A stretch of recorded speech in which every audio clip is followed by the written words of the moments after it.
Hello, my name is Tamara Firth, and I am with the Downtown Action Team. And we are here today with Josh Madsen, photographer and creator of Community Collage. And we're going to be bringing the Community Collage to New Ulm, and so we're going to talk to Josh a little bit about that upcoming project. So welcome, Josh. Hey, thank you. Thanks for coming to New Ulm and My pleasure. talking to us. So I'm wondering at first if you can just tell us a little bit about your background with photography and this project. Yeah, so I grew up in Minnesota, and when I was like maybe 20 years ago, in 2005, I moved to Los Angeles. At the time, I thought I was going to be doing music, so I moved out there to do songwriting, and I had played in some bands in Minneapolis and things like that. But when I got out there, I was looking for ways that I could pay my rent while I was, there, and I had done photography and photo assisting back in Minneapolis, and so that was like an easy go-to for me. So while I was there, I actually it was, it's really lonely to move to a big city and know no one. So I just got to know some people and went out, and I was, admittedly going through in my mind it occurred like I was going to be moving to this new city and it was going to be this amazing experience, and I got out there and I was just like, wow, I never knew you could be so lonely around so many people, right? Yeah. And so I kind of had to go through that period emotionally until I started finally realizing that I need to, I'm running out of money. I need to figure something out. So I ended up sending out an email. I just literally went to Google and searched photography LA. And the first site that came up, I didn't even know who the person was. And I ended up sending him an email. I got an email back 5 minutes later, and it was like, what are you doing right now? And I was like, sitting in my underwear emailing people? I don't know. And he's like, why don't you come over to my house? We'll do a little interview. So I get to this. An hour later, I'm at this kind of mansion in the Hollywood Hills, and I walk in, and there's this man with a little dog and a scarf, and he just tore my portfolio to shreds. Told me I was like nothing like they did out there, because I had no idea what I was getting into. And he was like, "Okay, we'll give you a try. My first assistant will let me know if you're any good," and like this whole thing. And I was like, "All right." And 3 days later, I was on a Sandra Bullock cover shoot for InStyle magazine. And on that shoot, I met Annie Leibovitz, producer, who was like, "Wow, who are you? You're a really hard worker. I've never seen you on set before." And I didn't know who she was, but she saw me so in Minnesota, we have a good Midwestern work ethic, right? And so when I wasn't shooting, I was sweeping the studio or picking up a broom, cleaning up the bathroom, whatever, just whatever there was to do dishes. And so I kind of took that mentality going to LA. And all the assistants, I remember it because I was pushing the broom, and they're all like, "Look at this rube over there. We're in a rental studio. They got janitorial crew to do this, and this guy," and I'm over there sweeping the set, and they're all laughing at me. But what I didn't realize is that producer saw that and saw my work ethic, and then brought me in with Annie. So a month later, I ended up being on a Bruce Willis cover shoot for Vanity Fair with Annie Leibovitz. And then from there, I met all their crew, and they introduced me to basically every New York and London Parisian photographer there was. And I've assisted and met almost everyone working in the photo business at that time, and then transitioned into some cinematography and things like that, which was, really fun. And I was just always down for some new adventures. So I moved out to LA to do music, and I ended up completely doing photography. I went from sleeping in a van and being on tour and playing little clubs to 5-star hotels and everything paid for, and working with A-list celebrities and stuff. So it was really alluring for me at the time, Yes. And I got to learn a lot. I always would look at magazines and always trying to see how they would light it. And now I'm on set with these people and learning firsthand. I'm getting paid to learn. I always told that to, kids that wanted to get into photography or learn, internships are some of the best way to learn. I was accepted to Minneapolis College of Art and Design. I don't come from a family that has a lot of money, so I knew that anything I wanted to do, I would have to pay my own way. And I got through a semester of MCAT and realized wow, I'm gonna be $200,000 in debt, and I'm gonna still have to do an internship for free after this. So then I had the thought well, what if I just do the internship? And so I interviewed some photographers, and they're like, "Oh yeah, I mean, I don't see why you couldn't do the internship." And I'm like, "Great, so then can I just start tomorrow?" And they're like, "All right, well, let's maybe next week or something." And I just started getting on set. Yeah. Yeah, so wow. So with all that experience out in LA, then what brought you back to New Ulm? Or not New Ulm, I'm Yeah, sorry, yeah, yeah. Mankato. You're Well, yeah. Mankato, but what brought you back to Mankato then after kind Well, of it's really like for me, it was a funny turn of events because I never in my life's plan thought that would be back in Minnesota, at least in a living capacity. I always have friends and relatives here and all that kind of thing. But at the time I had been going back from New York. I had two apartments, like one in New York and one in LA, and then I was spending a lot of time in Tokyo. So I was trying to create this like international lifestyle. And kind of one of the MOs that I live by is like, I if it sounds fun, I want to do it.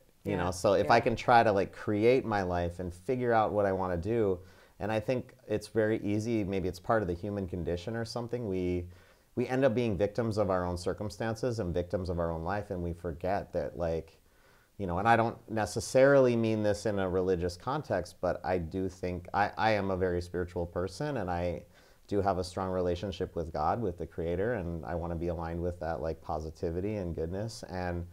And so I do think that we are made in God's image, and I'm not saying we are the creator, but we are little creators. We have the ability to have a thought, manifest it. That's what being an artist is to me. Like people are artists with words. People are, artists with community things. People are artists with photography, with cinematography, with painting, whatever, there's so many different ways to create and create worlds. And so that's kind of like, I know I'm skipping ahead a little bit, but that's kind of one of the things that I wanted to communicate in this project is like, we all have the ability to create. And I think there's so many ways that we get stifled or we get caught up with our own insecurities or our own like limitations, and then we believe them as though they're real. Yeah. But what if you just took it day by day, and what if you just took and put, your left foot in front of the right and didn't worry so much about what you can't do and start thinking about what we can do? And so I've always tried to take that mentality into my life. So I know I kind of derailed us, but I never thought I would be back in Minnesota. I loved it here, but I could kind of see my ceiling here. Mm-hmm. And now things have changed. I mean, this is 2 decades later. We're in a very different world now than we were 20 years ago. Yeah. You know what I mean? Like cell phones were a relatively new thing at that time. Right. Now we live in a world where, I remember a world where you couldn't have your phone on the table. It was considered rude, let alone have your ringer on. And now everyone's just like, hold on. In the middle of dinner, like it's become an extension of who we are, right?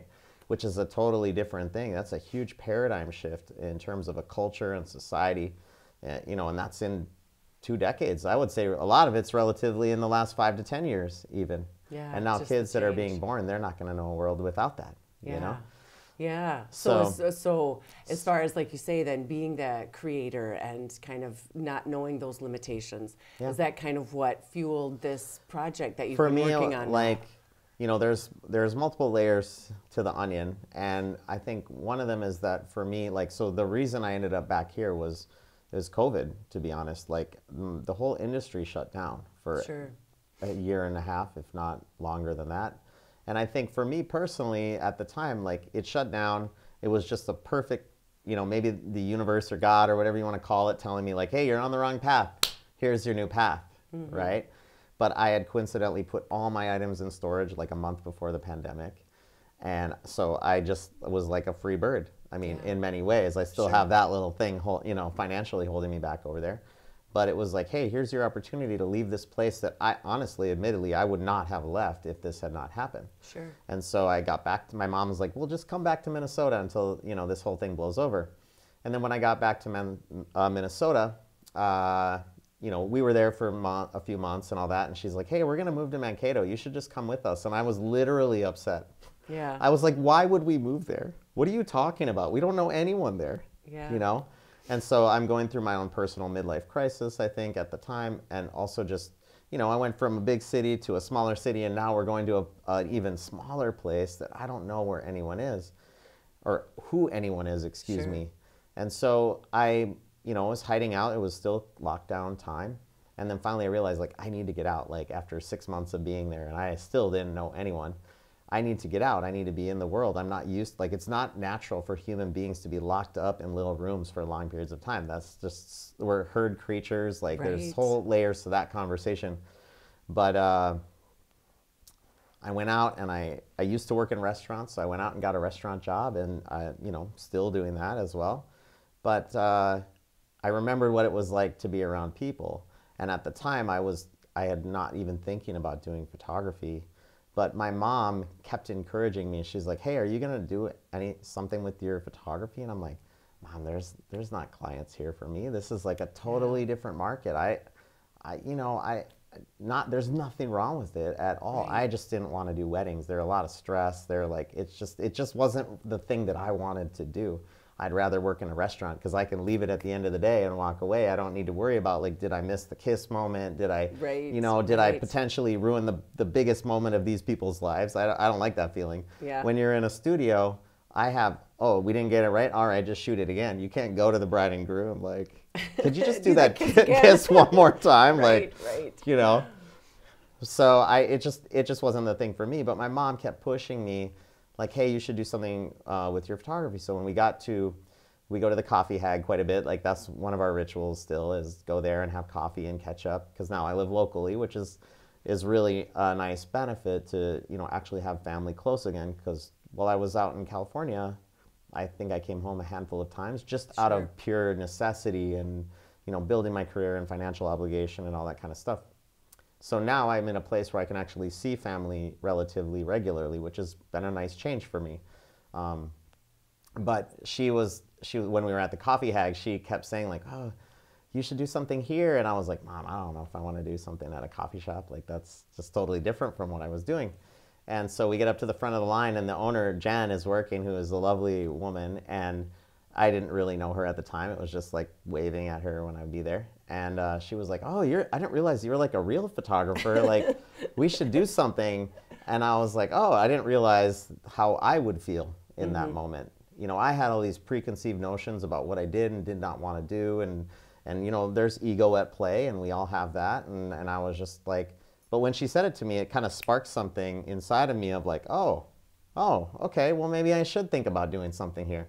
And so that night I went home and I drafted a 10-page like proposal of like, all right, well, if I was going to do something, what would I do? Like, what would that look like? What would be on a scale that feels right for me and where I'm at in my career? And like, there's nothing wrong where anyone is at with where they're at in their process for themselves. This is just where I was at for me.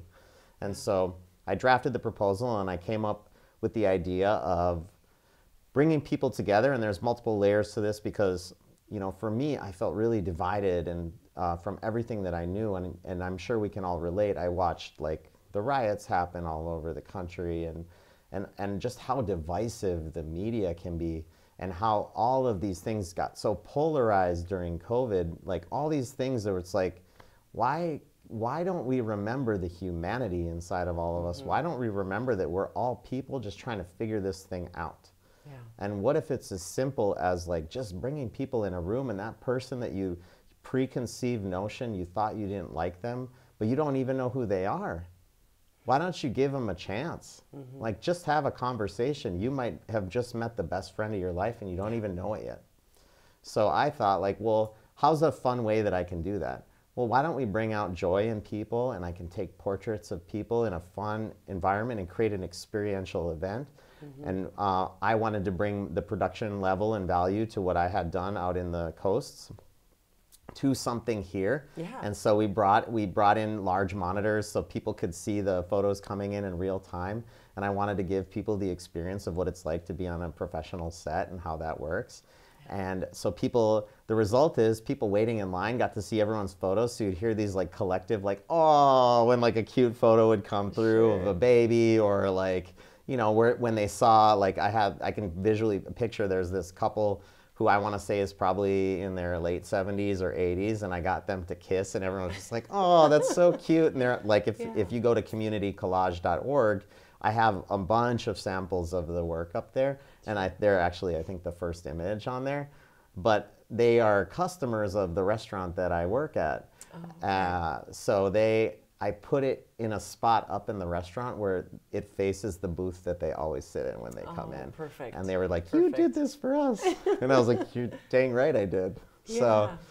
So it's been really fun for me and touching to see those moments. And now the people, for me, that were just faces when I came in. Like, I didn't know who they were. Now I can tell you probably 70–80% of the people that are in the Mankato collage that we did as the flagship, I can tell you who they are, what their role is in the community, what they do, maybe some of their relatives, and like I feel a little bit more intimately connected to them. Yeah. And so my thought process is like, imagine if you walk into a space, like if you walk into a business or a building and you see a photograph on the wall of yourself, you will treat that space differently. It will feel like you have a sense of ownership, a sense of pride in that space. And so what if we can do that for communities all over the country? You know, create a sense of ownership in people, a sense of pride. If people have that in their community, they're going to treat that community and all the other people that are in those presentations differently as well, because now we're united through something. Yeah. And so I think it's very easy to focus on problems or negative or the things that divide us, and there are plenty. Yeah. But even if you look genetically, we're like 99.99999999999% the same, even to that tree out there. Yeah. So that should tell you about how different you and I are, or how different a different culture is, or a different race, or whatever you want to call that. I mean, I don't know. I think race is a really interesting conversation because, like, you know, even the science, if you want to call it that, you know, there's so much debate on all that too, but they're linking us back to two people that they think are Adam and Eve or whatever back in Africa. So if we all come from the same place, how different are we really? Yeah. So what is, like, you know what I mean? Like, I just think it's a really fluid conversation, and it's become very black and white in our culture. And I think it's a travesty because I've met so many cool people from so many different backgrounds from all over the world in my travels, and I have so many friends all over the world. And it's just by keeping an open mind and having a conversation with people. Yeah. So it's a little bit, I view it and again, I'm not pushing any religion or anything like that. I'm just saying I view this as me trying to do God's work. And I think that God wants us all to be prosperous. I think He wants us all to have great communities, great relationships, great lives full of learning lessons. I'm not saying it doesn't come without its adversities or challenges, but yeah, that's what I'm trying to do, and I'm trying to do it in a way that seems that I can do it. I think I went through a period of time of feeling like I would like to do something that makes a difference in the world, and I think a lot of people can do that by taking on the world's problems on their shoulders, and I don't think that that necessarily solves anything. It's just like amplifying the negative and amplifying the problem. But what if I just spent a little more time on what I can do? And I can talk to the person sitting in front of me. You know what I mean? Or I could go and approach that stranger and say hello, maybe smile at them. So with your talent and your background and skill set, it's like using your art to really bring communities together, to have have everyone see themselves. Sorry, did I totally do it? No, but I mean to see themselves in others, you know, like you Yeah. say, to see that we're not so different, and that by coming together as a community, like you say, we're always stronger together, you know, and so to work together and make our space a better place for everyone. Yeah. And I mean, and like you say, I think it's really resonated with the communities you've worked with, and I know you've got a number of communities that are interested in this project, and so it's really kind of grown to be something bigger than what you initially thought, like you say, when you sat down with that conversation in the coffee shop. I mean, I'm a dreamer. Like, you know, you don't go out and throw everything you knew away just to like start something in a big city where you know no one and could be easily swallowed up if I wasn't a bit of a dreamer, right? Yeah. So, but I want to live my life like, I don't want to live my life full of regrets. I want to live my life going, I tried as hard as I could to do what I wanted to do and create and see what I wanted to see in the world. And so there's all these quotes that come to mind, like, you know, and they're cliche people, but they, you know, they're cliche for a reason. Like Gandhi always said, be the change you want to see in the world. Mother Teresa always said, don't invite me to a war rally, an anti-war rally I will never attend, because she understood the power of intention and creation. She said, have a peace rally and I'll be there, because she understood that energy goes where attention flows, and the reverse as well, right? So if I'm putting all my energy into having an anti-war rally, guess what? I'm going to get more war. I'm going to get more tension. I'm going to get more aggression. I'm going to get more anger. Well, what are you creating? Right. So to create positive energy in a community and positive, and like I say, and I'm not perfect seems by like any it's means. resonated. I've had my own struggles and my own things that I'm going through and went through and gonna probably go through, right? But I can still push and try to do what I would like to see. Yeah. And so this is my little attempt at doing that, and I'm really grateful and happy that it has resonated with people. And there, you know, I like to think that people are getting a lot of value out of it. We haven't asked for any financial obligation for anything. People come, they get free portraits of their friends and family, of themselves, and they're emailed to them on the spot. And then we get to make a collage with their images. So it's like, you know, anyone who participates, the biggest thing that they are going to contribute is their time. Yeah. Well, and that's exactly, kind of leads me into my next segment, I guess, because as far as with the community collage, we are planning to have that photo shoot on Sunday, April 28th, down at Sweet Haven Tonics. And there'll be more details with the time to come, because we're kind of working out those finer details. But like Josh said, anyone who either signs up online or walks in, you'll walk away with a couple of professional photos of you and your family or your friends, whoever you take your photo with, and then it will be a part of this much bigger collage that we'll be displaying in a prominent installation in the New Ulm community. So, and again, more details to come on that. But again, obviously Josh is a very talented artist and has a team that he works with, and so we do need sponsorship for this project. And if you are interested in sponsoring or being a part of this project, you can always reach out to the New Ulm Chamber, and their email is chamber@newulm.com, or you can call them at 507-233-4300 for more information. There'll be a video made too, we understand, of the New Ulm shooting that will be shown up at the Twin Cities Film Festival this fall. And so there will be opportunity to be on that video as well and talk about the project. Also, Josh had said that if you want to see more about the information, it's communitycollage.com is where .org. .org, I apologize. So communitycollage.org, and that has information about Josh, the project, and I believe, does it also have the video or the It has the video, it has the pictures collage? of the multiple installations that we did. It has actual samples of the work.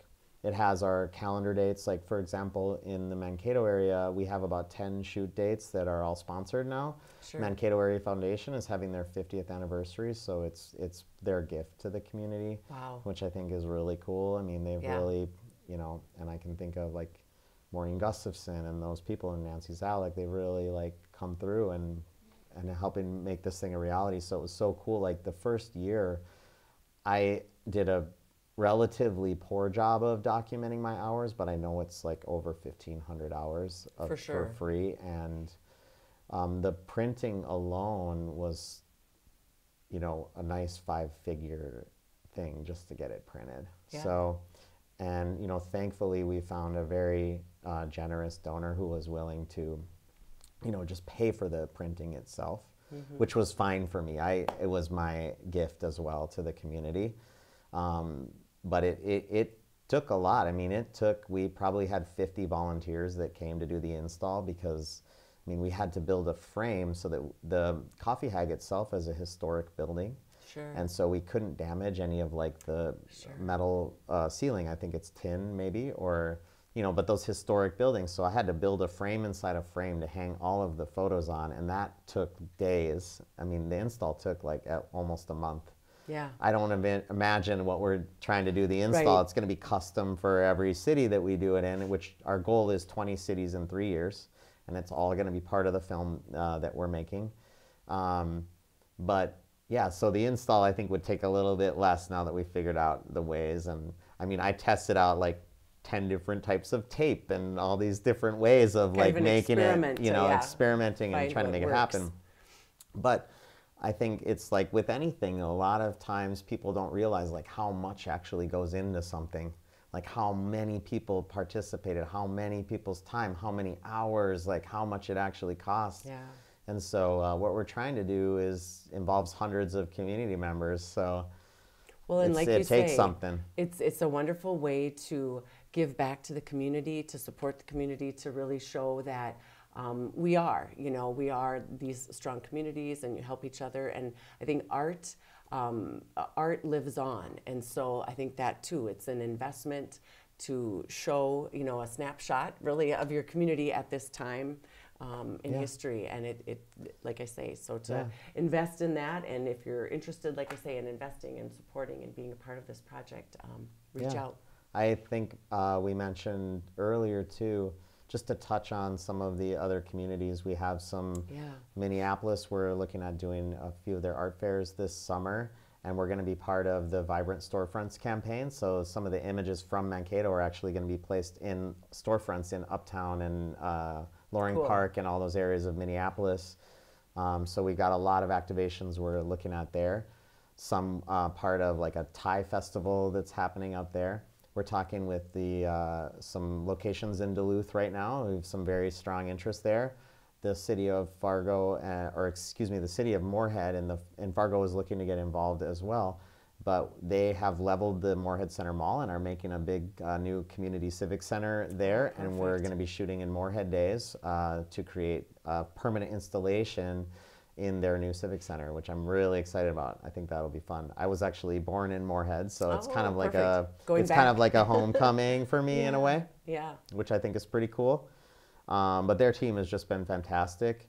We are working with Dr. Inch over at MSU, so later in this month I think we're going to be doing an official Mankato State collage, which I'm really excited about. He's been a huge proponent and fan of the project and big supporter, which I'm very, very grateful for.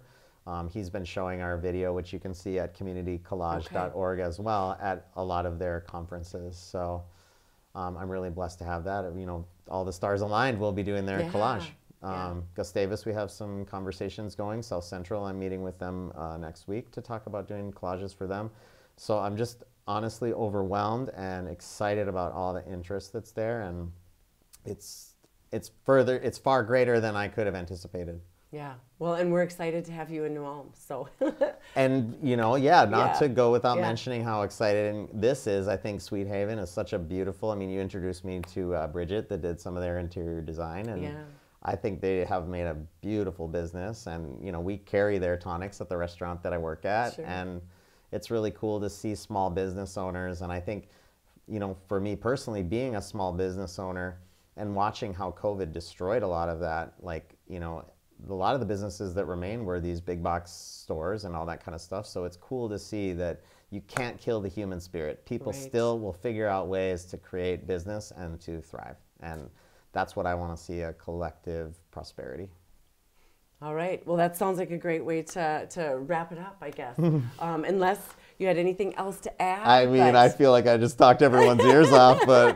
So, no, but when I think you want a good recipe? No. I was going to say, I think when you're passionate about a project and it is so near and dear to you, that you get excited about it and you want to share that, and that's evident, you know, that energy and excitement and just that creative idea of a new twist on, you know, traditional art, you know, photography. How do we make this alive and vibrant and, you know, say something about our community? So, all right. So thank you again. So Tamara First with the Downtown Action Team, and Josh Madsen, sorry, Josh Madsen with Community Collage here in New Ulm on April 28th.